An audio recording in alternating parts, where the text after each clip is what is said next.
was easy getting up there, eating all that crappy food, but now you want to get down, it's going to be a lot more difficult to navigate. I recently watched this documentary about abusive relationships. One of the things that they mentioned, one of the factors that they mentioned, people looking for comfort from the same thing that is actually bad for them. It occurred to me that that is exactly the problem with many people's approach to nutrition. They know that certain foods are bad for them, they know that they have bad habits and they want to resolve that, but they also find comfort when times become difficult, stressful, hard, emotional. That is where they find comfort, because that is the relationship that they have created with food over time. You are hiking up a mountain and you suddenly get hit by a snowstorm and you realize that you need to go back down. There is no way to safely click your fingers and suddenly be back where you need to be. You need to navigate your way back from where you came. I think that is the approach that people should take when they try to correct this bad relationship with food. Instead of ignoring the current foods that they eat completely and trying to overhaul their diet from one day to the next. One day you're eating pizza, the next day you're eating salads only. You need to work your way backwards. You need to slowly go back down.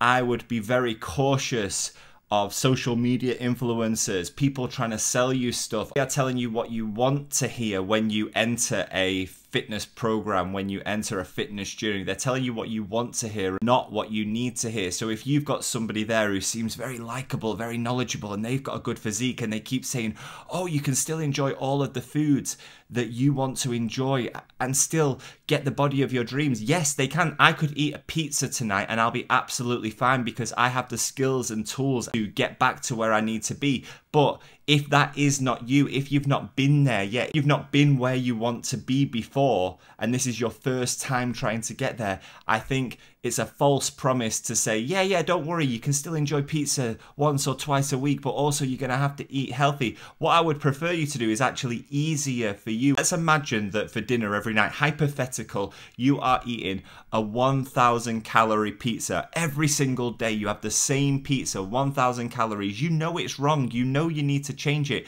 but that is what you eat for dinner every night. Instead of erasing that completely and replacing it with a 400 calorie salad, I think that's unrealistic. You are going to be better off trying to slowly cut a slice out, throw a slice away every night. Let's say there's 10 slices, 100 calories each. Let's just keep it really simple. Week 1, you throw one slice away every single day. You've saved yourself 700 calories over the week.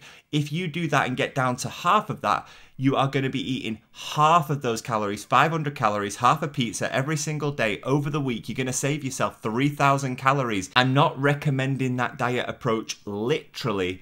I'm saying I think that is a wiser approach. Instead of completely overhauling and focusing on proteins, your macros, your goal right now is to lose weight. You can think about protein macros later, but you have to understand that when you're at a stage where you need to be thinking about your muscularity, you're going to be a completely different person to the person you are now. It's like if you're currently riding around on a bicycle every day and somebody just suddenly says, don't worry, you can have a Lamborghini, no problem. You're not thinking about the cost, you're not thinking about the maintenance, you don't even know how to fucking drive a car right now. You've got to go there in stages, you've got to cut back first, you've got to lose the weight. Once you start to lose the weight, that'll be the motivation you need that will keep pushing you forward, because trust me, the best way to get fit is to start. Once you start, once you get a taste for it, and I don't just mean start for one day, I mean start for a month. Give yourself a month of dedication. Once you've passed that month and once you see those little small victories, that's all you need to keep going, because once you get those small victories, once you get a taste for it, you become determined, you want more of those victories, because you realize that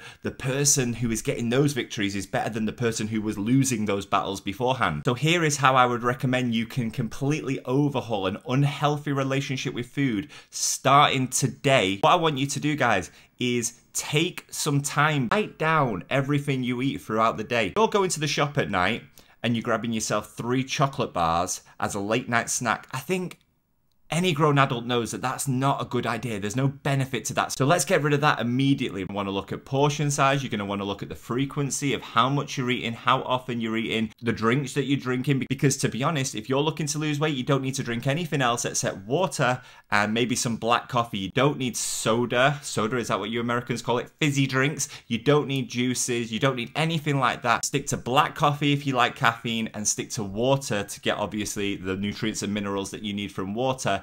Job done there. Once you've got that list written out, then that's when you're going to start cutting that list down. We're not just going to throw that list away, because that is your relationship with food. They are your eating habits. So many people tell you what they do to get in shape, and that's kind of what I'm doing too, but what I'm saying right now can be applied to any person, any diet, any starting point. 10 minutes of research, 5 minutes of research online. You can get an idea of what a healthy diet looks like, but right now your body isn't in a healthy state. You can have that healthy diet as your goal for when you get into a healthy state, but right now we're looking for small changes, minimum changes, week to week. If you decide on Monday, okay, I'm going to take Bobby's advice, he's got a nice beard, piercing blue eyes, I'm going to take his advice and I'm going to cut down that serving of pizza that I'm having every single night for dinner. Then by Friday, if you're like, you know what, I'm impatient and I'm going to completely overhaul everything. Right now, I'm eating a complete different diet to what I was eating 5 days ago. But then the weekend comes, something comes up, life gets in the way. When Monday comes again and your body's trying to like reconfigure itself after a heavy weekend,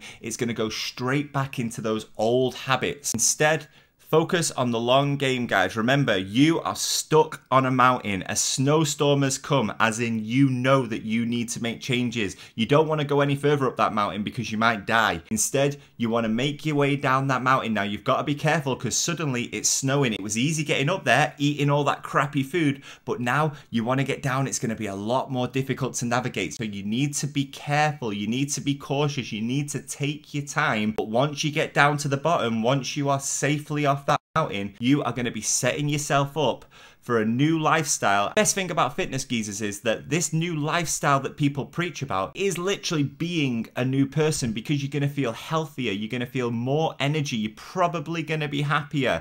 You're still then going to be able to reintroduce some of those little treats, because hopefully by that stage you should be in a situation where you can moderate it and stay on top of it without it controlling you. If you want to go out for a party with your friends at the weekend, somebody's birthday, eat something delicious, have a few drinks, that's great, but your new lifestyle means that when Monday comes, time to reconfigure again. This time when you reconfigure, you're going to be reconfiguring back into healthy mode. And that way you're going to work off the damage of the weekend quickly, sufficiently. It's not going to be a big deal. Once every 2 to 3 months, you can go absolutely crazy, get absolutely smashed out of your face, head down to the Curry Mile in Levenshulme and enjoy a kebab afterwards. Anyone from Manchester will know what I'm talking about. That is how you change an unhealthy relationship with food. I have never been particularly overweight. I've never had serious health conditions, but I did have to reprogram, reconfigure my body when I realized that I wanted to prioritize my health and fitness, and that is all you need to do. Reprogram the mind,